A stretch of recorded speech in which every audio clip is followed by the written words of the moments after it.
मज़ा आ जाता है, हमारा आधा स्ट्रेस दूर हो जाता है जब गर्ल्स खुद आकर के अपना डायग्नोसिस बताती हैं। मेरे चेम्बर में डेली एक लड़की ऐसी आती है जो खुद आके बताती है अपनी कंप्लेंट्स की जगह अपना डायग्नोसिस कि मैम मुझे पीसीओडी है।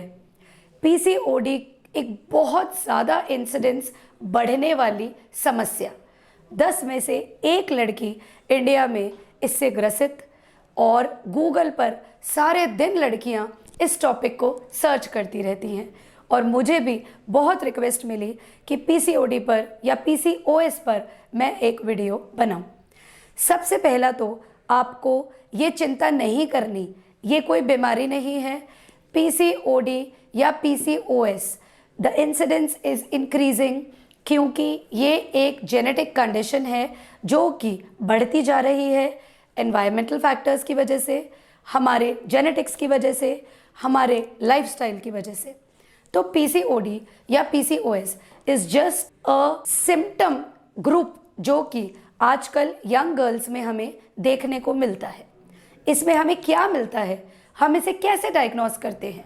तो अगर आपको पीरियड्स रेगुलर नहीं आ रहे, एक बात आपको ध्यान में रखनी है कि इनिशियली जब हमारी मेनार्की होती है, हमें पीरियड्स आना शुरू होते हैं, तो जब तक कि ओव्यूलेटरी साइकिल नहीं होती, इनिशियली फॉर 3 to 4 years हमारे पीरियड्स इरेगुलर होते हैं। तो कृपया आप इरेगुलर पीरियड्स को, सिर्फ इरेगुलर पीरियड्स के सिम्टम को पीसीओडी का नाम ना दें। अगर आपको इरेगुलर पीरियड्स स्टार्ट होने के 4-5 साल बाद तक भी आ रहे हैं, अगर पीरियड्स बहुत प्रोलॉन्ग हो रहे हैं, 1.5 महीना, 2 महीना, 2.5 महीना से भी पीरियड आपको नहीं आ रहा, इसके साथ जब पीरियड आता है तो बहुत लाइट आ रहा है, हल्का आ रहा है, या आपको पहले से ज़्यादा वेट गेन हो रहा है, बजाय इसके कि आप डाइट कंट्रोल कर रहे हैं, आप रेगुलर एक्सरसाइजेस कर रहे हैं, योगा कर रहे हैं, तो भी वेट बढ़ रहा है, यदि आपके फेस पर अनचाहे हेयर ग्रोथ हो रही है, यदि आपका एब्डोमिनल फैट बढ़ता जा रहा है, यदि आपकी स्किन पहले से ज़्यादा ऑयली हो गई है, आपकी स्किन पर एक्ने पहले से ज़्यादा बढ़ गए हैं, तो ये कुछ कॉमन सिम्टम्स हैं जो पॉलीसिस्टिक ओवरी डिजीज़ की तरफ जाते हैं। लेकिन आपको इसके लिए कोई नेगेटिव एटीट्यूड नहीं रखना, कोई टेंशन नहीं लेनी, आपको रिलैक्स रहना है क्योंकि ये बीमारी नहीं है। यही मैं अपनी यंग गर्ल्स को भी बोलती हूँ, क्योंकि ये एक जेनेटिक प्रॉब्लम भी हो सकती है। हो सकता है आपकी बुआ, मम्मी, मौसी, इनको भी ये प्रॉब्लम रहती हो, तो कुछ चीज़ें हम इनहेरिट करते हैं। इसके अलावा एनवायरमेंटल फैक्टर्स कुछ ऐसे हैं, हमारी लाइफस्टाइल बहुत सेडेंट्री हो गई है, फास्ट फूड हमारे खाने में बढ़ गया है, विटामिन डी हम लेते नहीं हैं क्योंकि हम ये डरते हैं कि धूप में हम काले हो जाएंगे, तो हमारा सोर्स ऑफ विटामिन डी भी बहुत कम हो गया है। हम टीवी के आगे बैठे रहते हैं तो हमारी वॉक और हमारी एक्सरसाइज कम हो गई है। हम मोबाइल के आगे बैठे रहते हैं तो हम फिजिकली इनएक्टिव हो गए हैं। तो कुछ चीज़ें लाइफस्टाइल से रिलेटेड भी पीसीओडी में कंट्रीब्यूट करती हैं। तो आपको अपनी लाइफस्टाइल को चेंज करना बहुत ज़रूरी है। लेकिन पीसीओडी कोई ऐसी चीज़ नहीं है कि आप तुरंत ही लाइफस्टाइल चेंज करेंगे, वेट रिडक्शन करेंगे, धूप में जाना शुरू कर देंगे, आप खाना बिल्कुल ठीक खाना शुरू कर देंगे तो ये छू मंतर हो जाएगी। नहीं, because as I told you, it is not a disease, it is our body structure. ये हमारा बॉडी स्ट्रक्चर है। तो कहीं ना कहीं ओवरीज हमारी सिस्टिक रहेंगी, ओवरीज हमारी नॉर्मल से ज़्यादा बल्कि रहेंगी। लेकिन अगर हम लाइफस्टाइल चेंज करेंगे, मेडिटेट करेंगे, हम अगर डॉक्टर से परामर्श करके कुछ नेचुरल हर्बल आयुर्वेदिक मेडिसिन्स लेंगे, साथ ही साथ यदि हमें पीरियड्स की बहुत गंभीर समस्या हो गई है तो हमें डॉक्टर कुछ हार्मोन्स प्रिस्क्राइब करते हैं साइकिल्स को रेगुलराइज करने के लिए, ब्लीडिंग को कंट्रोल करने के लिए। हेयर ग्रोथ अगर बहुत ज़्यादा हो गई है तो हम कुछ टैबलेट्स देते हैं ताकि आपकी हेयर ग्रोथ जो अत्यधिक हो रही है, या आपका हेयर फॉल भी पीसीओडी में होता है जो बहुत ज़्यादा हो रहा है, तो भी हम बायोटिन्स वगैरह कुछ मल्टीविटामिन्स देते हैं, वो सब देंगे तो हम सिम्टम्स को कंट्रोल कर पाएंगे। जो हार्मोन्स बहुत एबनॉर्मल हो गए हैं उनको हम कंट्रोल कर पाएंगे। लेकिन यदि गर्ल्स बार बार सोनोग्राफी कराती हैं, अल्ट्रासाउंड कराती हैं, मुझे कहती है मैम ओवरी का साइज़ तो अभी भी नॉर्मल नहीं हुआ, तो वो टेंशन नहीं लेनी, क्योंकि ओवरी का साइज़ हमेशा सामान्य से थोड़ा ज़्यादा रहेगा। तो अब पीसीओडी के सिम्टम्स मैंने आपको नटशल में बताए हैं। अब मैं बताऊंगी इन्वेस्टिगेशंस के लिए आप अपने डॉक्टर के पास जाइए। वो आपकी सारी हिस्ट्री सुनेंगे कि किस तरह से आपकी मेंसेस आते हैं, क्या आपके वेट गेन का पैटर्न है, क्या आपके एक्ने का पैटर्न है, आपको स्ट्रेस है क्या, आपको नींद पूरी आ रही है क्या, आपका हेयर फॉल हो रहा है क्या। ये सब जानने के बाद हम कुछ रूटीन ब्लड टेस्ट कराते हैं। ये ब्लड टेस्ट सामान्यतया पीरियड के सेकेंड या थर्ड डे कराते हैं, लेकिन कुछ ब्लड टेस्ट जैसे कि शुगर, थायराइड, प्रोलैक्टिन, AMH, ये ज़रूरी नहीं कि पीरियड के सेकेंड या थर्ड डे ही कराया जाए, इसे हम कभी भी करा सकते हैं। इसके अलावा FSH, LH, टेस्टोस्टेरोन हार्मोन और एंड्रोस्टेनोडोन, ये सब बेसिक टेस्ट है जो आपका डॉक्टर अपने हिसाब से अपने आप करवा लेगा।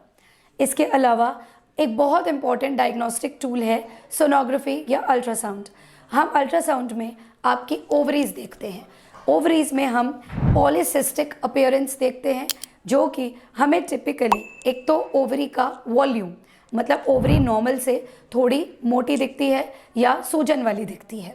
इसके अलावा छोटी छोटी माला के मोतियों जैसी हमें नेकलेस पैटर्न दिखता है, जो ओवरी के साइड में फॉलिकल्स का होता है। तो ये हम नोटिस करते हैं। कई बार हमें ये पैटर्न बहुत ज़्यादा नहीं दिखता, लेकिन सिम्टम ज़्यादा होते हैं। कई बार सिम्टम इतने नहीं होते, लेकिन सोनोग्राफी में ये पैटर्न ज़्यादा दिखता है। तो इस हिसाब से हम आपको PCOS, पॉलीसिस्टिक ओवेरियन सिंड्रोम में या डिजीज़ में आपको कैटेगराइज करते हैं। इसके अलावा जब हमने ब्लड टेस्ट करा लिए, सोनोग्राफी करा ली, तो सिविरिटी के हिसाब से, ज़रूरत के हिसाब से, सिम्टम्स के हिसाब से हमारा डॉक्टर हमें ट्रीटमेंट देता है, जिसमें नंबर 1 आता है लाइफस्टाइल मॉडिफिकेशन, नंबर 2 आता है अगर आपका वेट ज़रूरत से ज़्यादा है, आप ओबीज हैं, तो वेट रिडक्शन। आप मानिए अगर आप हेल्दी लाइफस्टाइल से, योगा से, डाइट कंट्रोल से अपना वेट रिडक्शन 5 to 6 kgs भी कर लेते हैं, तो आधा PCOD झटपट दूर हो जाएगा। फिर आती है मेडिसिन की बात। तो रूटीनली हम लोग कुछ विटामिन्स, कुछ नेचुरल प्रोडक्ट्स, कुछ हर्बल मेडिसिन देते हैं। यदि पीरियड्स बहुत ज़्यादा परेशान कर रहे हैं, आपको बहुत ओवरड्यू हो रहे हैं, या कई बार 15-20 दिन में भी थोड़ी थोड़ी ब्लीडिंग पेशेंट को चलती रहती है, तो लड़कियां बहुत परेशान हो जाती हैं। तो उन स्थितियों में हम आपको कुछ टाइम के लिए हार्मोन भी देते हैं, जिससे कि आपका जो अंदर का हार्मोन पैटर्न है वो रेगुलराइज हो सके और आपके पीरियड्स थोड़ा टाइम पे आ सके।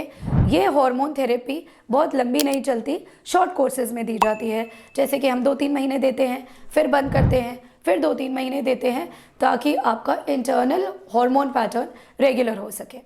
इसके अलावा जो अननेसेसरीली हेयर ग्रोथ है, उसके लिए भी हम कुछ टैबलेट्स आपको प्रोवाइड करते हैं।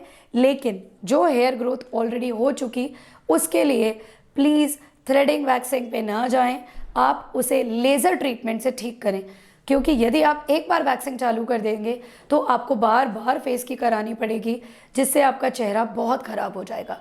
तो ये बात आप ध्यान रखिए। छोटा मोटा अगर हेयर ग्रोथ है, उसकी लोड लेने की ज़रूरत नहीं। देखिए गर्ल्स, जैसे मैं हमेशा बताती हूँ, बॉडी शेमिंग का तो कोई अंत ही नहीं है। आपको अगर एक चीज़ के लिए नहीं टोका जाएगा तो आपको दूसरी चीज़ के लिए टोका जाएगा। तो first of all you have to be confident for your body shape, your body structure, because you are beautiful if you realise. अगर आपको लगेगा, अगर आपका कॉन्फिडेंस डगमगा जाएगा कि आप सुंदर नहीं हैं, तो दुनिया आपको ताने ज़रूर देगी। तो first of all forget about the looks, concentrate. ये आपकी यंग एज है, आप अपने करियर पे, स्कूलिंग पे, आप अपनी पढ़ाई पे कंसंट्रेट करिए, ताकि आपका कॉन्फिडेंस बूस्ट हो सके। लेकिन हाँ, अगर बहुत ज़्यादा एक्ने है, स्किन ख़राब हो रही है, धब्बे बढ़ रहे हैं, बाल बहुत ज़्यादा आ गए हैं, तो आप स्किन स्पेशलिस्ट, अपने गायनेकोलॉजिस्ट को ज़रूर दिखाइए और उसका ट्रीटमेंट आप ज़रूर लीजिए। इसके अलावा आप पीसीओडी को हरा सकते हैं अपने हौसले से, अपनी पॉजिटिव थिंकिंग से, अपनी लाइफस्टाइल से, अपनी डाइट से और कुछ हद तक ट्रीटमेंट से। तो please, PCOD is not a disease, it is just a symptom of your body. Take it easily, stay cool. इसके अलावा भी कोई भी क्वेश्चन हो आराम से कमेंट सेक्शन में दीजिए। अगर आप चाहते हैं कि मैं और इससे संबंधित वीडियो बनाऊं तो मैं ज़रूर बनाऊंगी, because I want you to stay healthy, positive, cool and calm. Take care of yourself, stay healthy young girls. Thank you.